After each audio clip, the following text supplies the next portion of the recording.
It's best, right? Yes.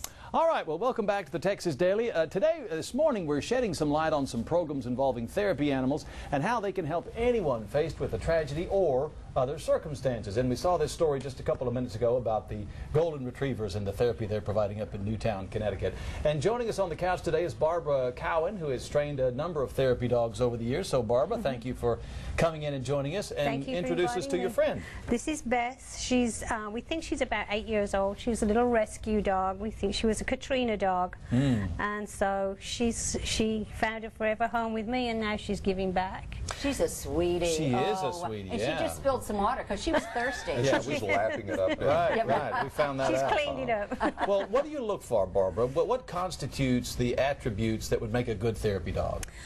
You want a dog that is going to come forward to a person and say, "Hi, I'm here." You know, you don't want shy. Not shy. You don't want a dog that will drop the head and turn away, because that is sort of a rejection. And people in hospitals and children and stuff, when they're in that sort of environment, they're already feeling a little bit rejected. You know. So you want a dog that's going to come up and say, "Hi, I'm here." Sure. And are there certain breeds that tend to do better as therapy dogs, or not necessarily? Not necessarily. I have seen pit bulls make wonderful therapy dogs. I had one in my class who was just awesome. It's just the temperament and the breed of the dog. Not the breed of the dog, the temperament, personality.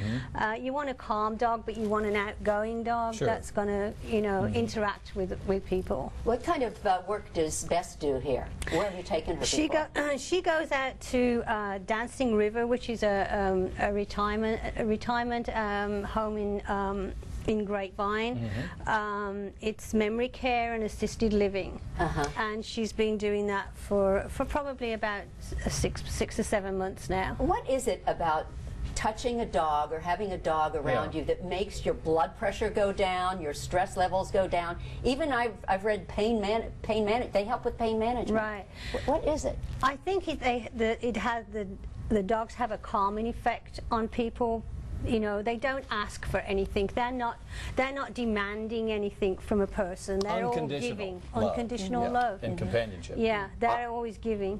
I've done some reporting on this, and there's real scientific research behind this. Now, this particularly come out in the therapy dogs for the veterans from Iraq and Afghanistan. And when you come in contact with an animal, dog, cat, horse, you release oxytocin, which is the brain's natural stress reliever, very powerful stress reliever that's secreted by the brain, and it is a soothing, calming effect. So they've done research. The Pentagon wanted to make sure that if you're spending money on therapy dogs, that this really works. It's just not anecdotal.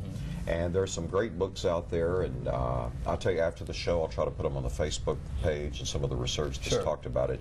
But it's real, and we've really seen the same thing with horses. I was going to ask you about that. It's not just dogs. And you have horses, or have had some.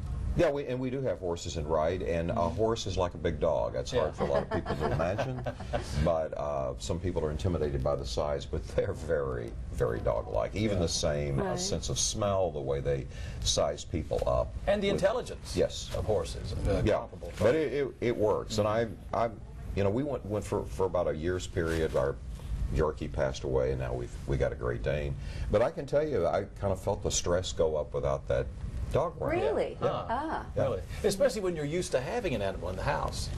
But Barbara, tell us about, we've been talking about Newtown, Connecticut, and what is the role that dogs play going into the aftermath of a tragedy like that? Well, the dogs would go in and to be with the children, to take their mind off the horror that is going on there and the aftermath, because they haven't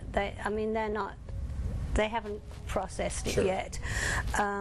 So they can go in and sometimes the children will actually talk to the dogs and bring out some of the things that is still inside them.